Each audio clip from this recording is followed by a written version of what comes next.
I'll share with you guys one incident. You know, a few years back in Chicago, there was a lady whose son was very sick. Very young man, her son was sick. And his situation was such that he was on life support and they were going to take him off the life support. And she said to me, I want you to be there when my son passes away. So I said to the lady, I'll come. I remember I came to the hospital, she was standing next to the son's bed. He was maybe in his mid-teens. And her husband was sitting next to me, he was on a wheelchair. And she told the doctor, go ahead, take him off the life support, and they moved the machinery from him. And he was lying there, and Allahu Akbar, seeing a mother holding her child's hand as her child was dying was something too hard to see with your eyes. It was just too hard. But I was sitting there watching because she asked me for support. But it was so difficult for me to sit there that I started looking down and tears started flowing from my eyes. And this lady was holding her son's hand and just biting her lip and just saying to her son, she kept saying in a soft tone, everything will be okay, everything will be okay. And she knows that his pulse is cutting down. She can feel it. She's holding his hand.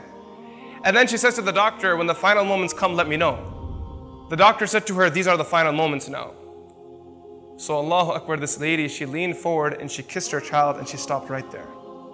And she just stayed in that moment, that position there. She was just kissing her child until the child passed away. After the child passed away, I stood up to greet her. I said, Auntie, you know, I apologize for not being able to give you the support at this tough moment because I was breaking down in tears myself. She said to me, son, I didn't invite you to give me support. For that I have Allah. I've learned that through the years. The only one you can rely on is Allah. However, the reason why I called you here is because I wanted you to be witness that I loved my son.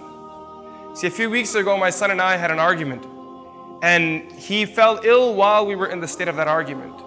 I didn't get a chance to tell him how much I loved him. And then she said to me, Wallahi al-Azim, I swear by Allah, the day he was born, it was these hands that first brought him into the world. And I was the first one to hold him and I was the first one to kiss him. And today when he left the world, I wanted you to be witness that I was the last one to hold him and I was also the last one to kiss him.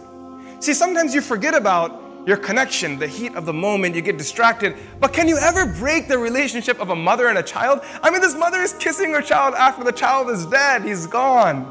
He's left the dunya. You know, he's no longer even existent. Before he was born, the mother was carrying the child in her womb. Before he was even in existence, he was in the womb. He was something, maybe nothing. And the mother is still holding that stomach and she's talking to the baby. She's smiling at the baby. She's already planning her dreams with the baby. Likewise, as much as your mother loves you, Allah subhanahu wa ta'ala loves you 99 folds more than that. No matter how much your mother loves you, and there are mothers sitting here and they can't even express their love for their kids. They can't put it in words. It's impossible. It's one of those relationships, it's a feeling. It's, you know, the Layla and Majnun couldn't express their love for each other. You know, Romeo and Juliet couldn't express their love for each other. Ask any mother, can the love of Romeo and Juliet ever match your love for your child? And the mother will say, Romeo and Juliet are amateurs. We're the pros. And if you think you're the pros, Allah subhanahu wa ta'ala is beyond you. 99 folds more than that. إلهي